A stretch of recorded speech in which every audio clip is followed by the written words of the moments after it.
Chapter 28. The appearance of the little sitting-room as they entered was tranquility itself. Mrs. Bates, deprived of her usual employment, slumbering on one side of the fire, Frank Churchill, at a table near her, most deedily occupied about her spectacles, and Jane Fairfax, standing with her back to them, intent on her pianoforte. Busy as he was, however, the young man was yet able to show a most happy countenance on seeing Emma again. "This is a pleasure," said he, in rather a low voice, "coming at least 10 minutes earlier than I had calculated. You find me trying to be useful. Tell me if you think I shall succeed." "What?" said Mrs. Weston. "Have not you finished it yet? You would not earn a very good livelihood as a working silversmith at this rate." "I have not been working uninterruptedly," he replied. "I have been assisting Miss Fairfax in trying to make her instrument stand steadily. It was not quite firm. An unevenness in the floor, I believe. You see, we have been wedging one leg with paper. This was very kind of you to be persuaded to come. I was almost afraid you would be hurrying home." He contrived that she should be seated by him, and was sufficiently employed in looking out the best baked apple for her, and trying to make her help or advise him in his work, till Jane Fairfax was quite ready to sit down to the pianoforte again. That she was not immediately ready, Emma did suspect to arise from the state of her nerves. She had not yet possessed the instrument long enough to touch it without emotion. She must reason herself into the power of performance, and Emma could not but pity such feelings, whatever their origin, and could not but resolve never to expose them to her neighbor again. At last Jane began, and though the first bars were feebly given, the powers of the instrument were gradually done full justice to. Mrs. Weston had been delighted before, and was delighted again. Emma joined her in all her praise, and the pianoforte, with every proper discrimination, was pronounced to be altogether of the highest promise. "Whoever Colonel Campbell might employ," said Frank Churchill with a smile at Emma, "the person has not chosen ill. I heard a good deal of Colonel Campbell's taste at Weymouth, and the softness of the upper notes, I am sure, is exactly what he and all that party would particularly prize. I dare say, Miss Fairfax, that he either gave his friend very minute directions, or wrote to Broadwood himself. Do not you think so?" Jane did not look round. She was not obliged to hear. Mrs. Weston had been speaking to her at the same moment. "It is not fair," said Emma in a whisper. "Mine was a random guess. Do not distress her." He shook his head with a smile, and looked as if he had very little doubt, and very little mercy. Soon afterwards he began again. "How much your friends in Ireland must be enjoying your pleasure on this occasion, Miss Fairfax. I dare say they often think of you, and wonder which will be the precise day of the instrument's coming to hand. Do you imagine Colonel Campbell knows the business to be going forward just at this time? Do you imagine it to be the consequence of an immediate commission from him, or that he may have sent only a general direction, an order indefinite as to time, to depend upon contingencies and conveniences?" He paused. She could not but hear. She could not avoid answering. "Till I have a letter from Colonel Campbell," said she, in a voice of forced calmness, "I can imagine nothing with any confidence. It must be all conjecture." "Conjecture? Aye. Sometimes one conjectures right, and sometimes one conjectures wrong. I wish I could conjecture how soon I shall make this rivet quite firm. What nonsense one talks, Miss Woodhouse, when hard at work, if one talks at all. Your real workmen, I suppose, hold their tongues, but we gentlemen labourers, if we get hold of a word. Miss Fairfax said something about conjecturing. There, it is done. I have the pleasure, madam," to Mrs. Bates, "of restoring your spectacles, healed for the present." He was very warmly thanked both by mother and daughter, To escape a little from the latter, he went to the pianoforte and begged Miss Fairfax, who was still sitting at it, to play something more.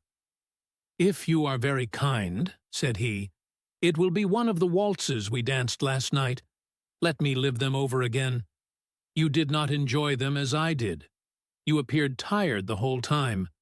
I believe you were glad we danced no longer. But I would have given worlds, all the worlds one ever has to give, for another half-hour." She played. What felicity it is to hear a tune again which has made one happy. If I mistake, not that was danced at Weymouth.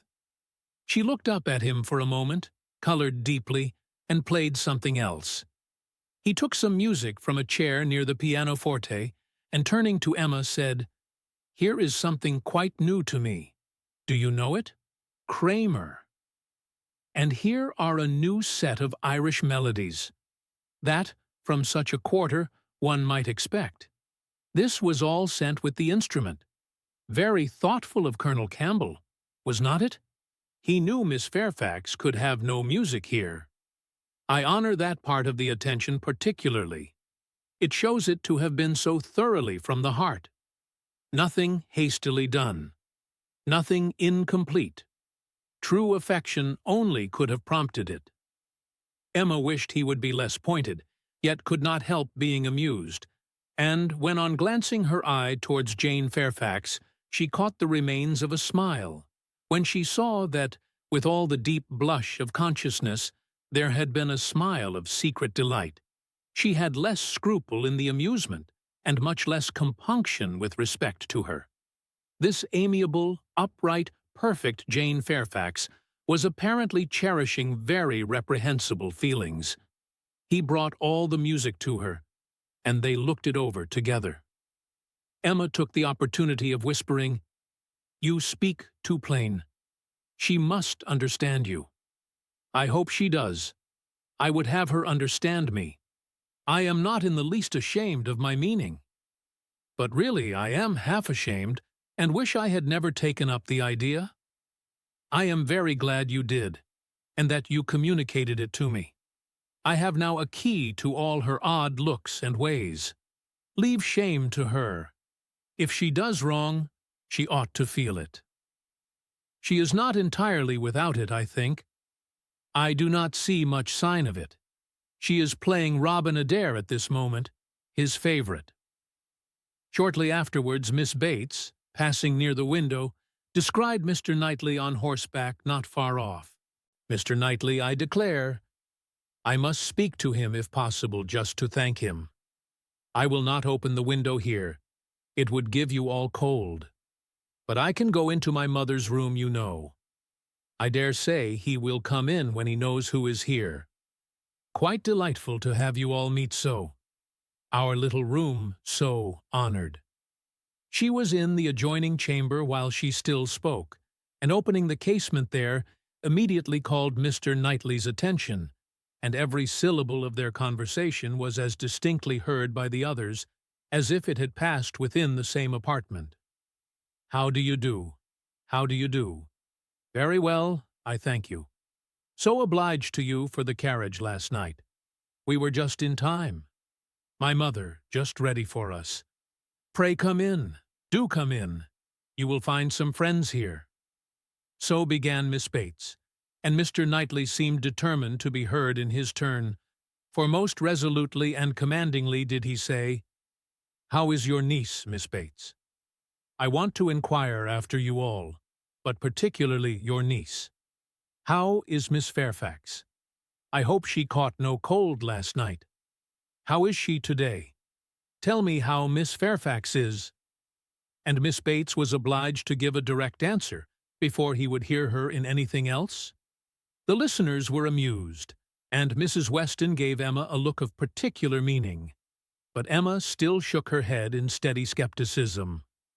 "So obliged to you, so very much obliged to you for the carriage," resumed Miss Bates. He cut her short with, "I am going to Kingston. Can I do anything for you?" "Oh, dear, Kingston, are you? Mrs. Cole was saying the other day she wanted something from Kingston." Mrs. Cole has servants to send. Can I do anything for you? No, I thank you. But do come in. Who do you think is here?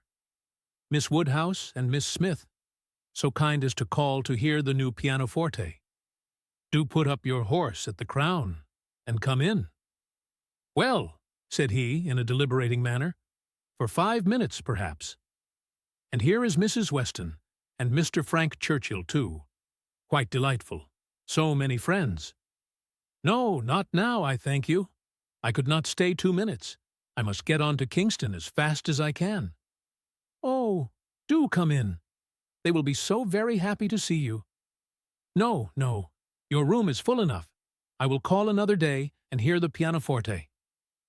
Well, I am so sorry. Oh, Mr. Knightley, what a delightful party last night. How extremely pleasant. Did you ever see such dancing? Was not it delightful? Miss Woodhouse and Mr. Frank Churchill, I never saw anything equal to it.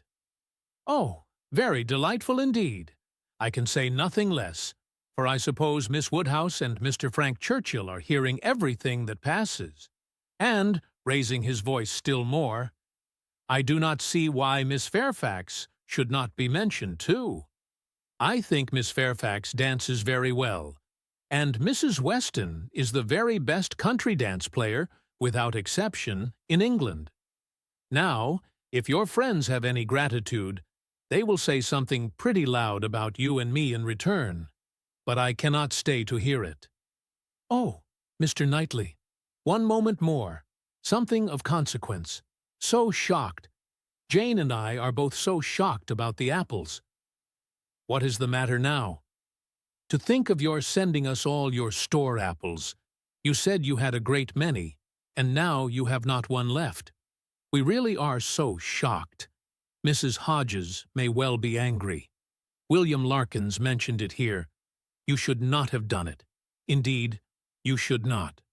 Ah, he is off. He never can bear to be thanked. But I thought he would have stayed now, and it would have been a pity not to have mentioned. Well, returning to the room, I have not been able to succeed. Mr. Knightley cannot stop. He is going to Kingston. He asked me if he could do anything. Yes, said Jane. We heard his kind offers. We heard everything. Oh, yes, my dear. I dare say you might, because, you know, the door was open, and the window was open, and Mr. Knightley spoke loud. You must have heard everything, to be sure. Can I do anything for you at Kingston? Said he. So I just mentioned. Oh, Miss Woodhouse, must you be going? You seem but just come. So very obliging of you. Emma found it really time to be at home.